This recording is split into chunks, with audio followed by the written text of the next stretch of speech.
Good evening, everyone. Sorry, I'm late getting on here tonight. Just had a few things I had to do. So, this is Rebecca with Red True Crime. I'd like to welcome you to the channel where we talk about all things that are crime. And so, I'd like to take this moment to invite you to subscribe to the channel, follow, like, comment, share, all that good stuff. And I do apologize for the topic we will be discussing tonight. It is by far one of the worst cases of child on child crime I've ever heard of. And it's shocking. And I'm still trying to confirm some of this information. And what's even more shocking is that the news media has not even talked about this. I don't understand that at all. So let me start with, let me find what I need to find here because I've been waiting on this to import over and it still hasn't done that. Okay. So there was a post that's been making the rounds on social media, specifically Facebook. And a couple crime people that I follow um had posted it on their pages and I'm like, "What is this?" And let me tell you, when I read what the mother of this child wrote, I was in pure disbelief. Absolutely pure disbelief. So this case happened. This post happened on September 13th, 2025, and it happened in Cleveland, Ohio. And the person who posted this is the mother of the child that was victimized. Her name is Ontavia Kennebrew.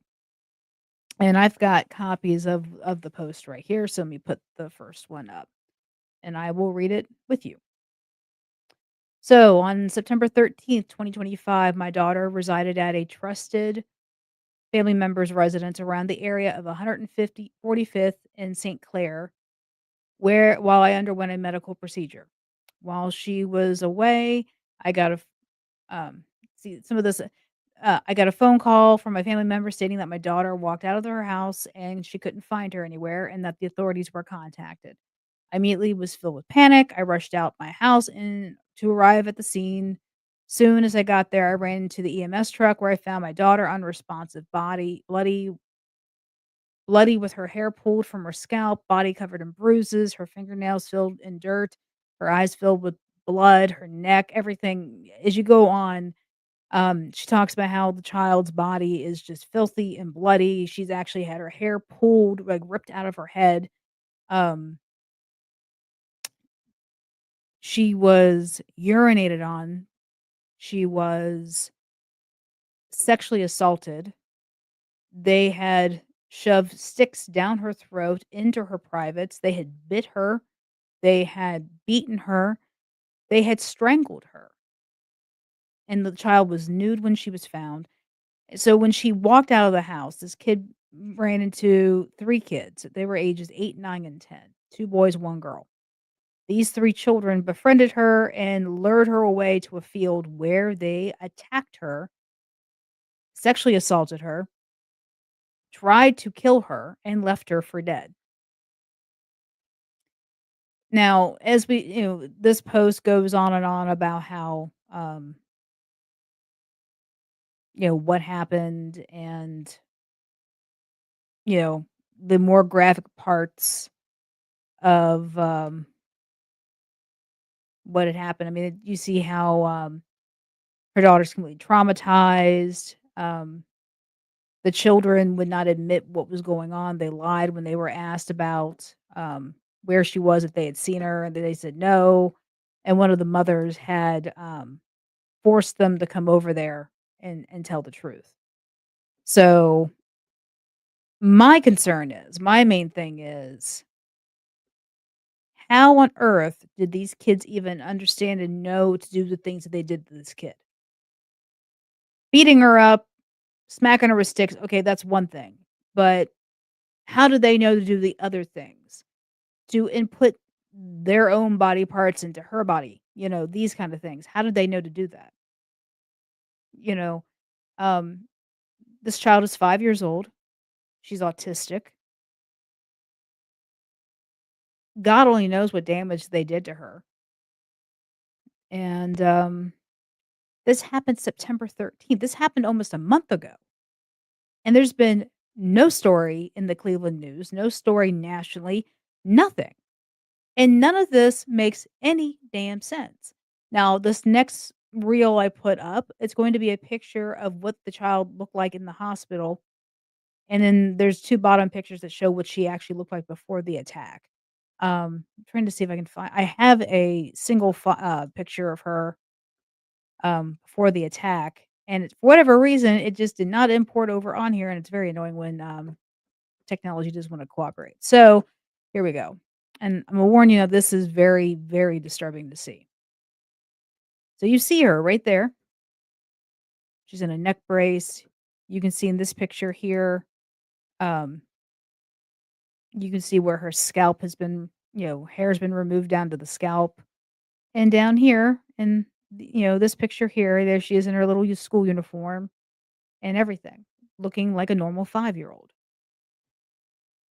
Now, what's even more upsetting is these kids aren't going to get really charged with anything. Now, the 10-year-old who was the oldest, it's a girl. They're going after her in juvenile court, but the other 2, they're 8 and 9, not much is being done to them. And, I don't understand why. Because my thing is, yes, they all 3 need to be prosecuted, but at the same time, all 3 need to be locked up in some type of mental facility to figure out why these kids acted this way. Because an 8, 9, 10-year-old do not RAPE a 5-year-old. They don't do these things. So what have they witnessed? What has been done to them to think that this is what you do to another child? I don't understand that at all. At all. So, but like I said, this child's name is not out in the media. The mom has put the story out there and it's being picked up because Prophet PI talked about it and I'm talking about it. A few other ones are talking about it. So there needs to be justice done. I don't know what's going on in Cleveland. You've got that, and then, Kamani Lateef, that whole mess with her, father sexually assaulting her and then murdering her. I mean, I don't know what's going on, but there's no way in hell this should have happened to this child. No way in hell.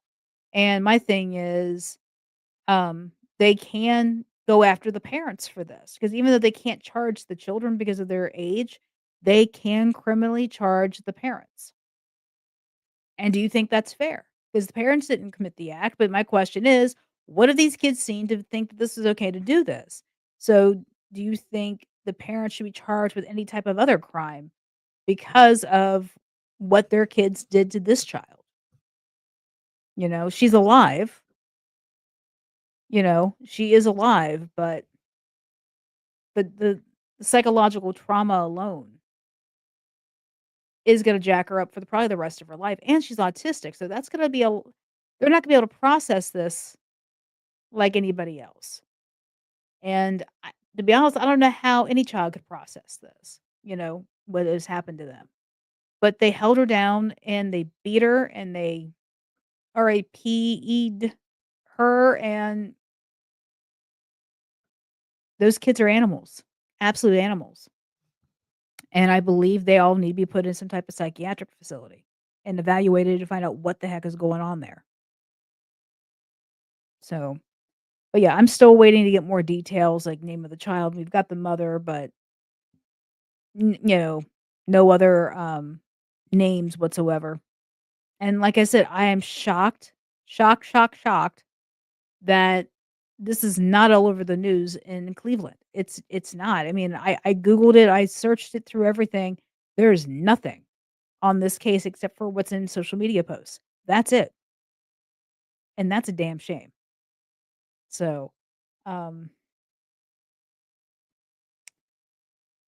like I said, just keep an eye on this case, y'all. I'm going to pray for this child, pray for the mother, because I don't know how they're gonna get through this. I really don't, because this is insane what has happened to this kid. But, I'm gonna hop off here. This is Rebecca with Red True Crime, and if, like I always say, be weird, be rude, be safe, and just pray for this child, because the family needs it, and I cannot even imagine the recovery this kid is gonna need. I cannot even imagine. So everybody have a good night, and thank you for tuning in. Bye.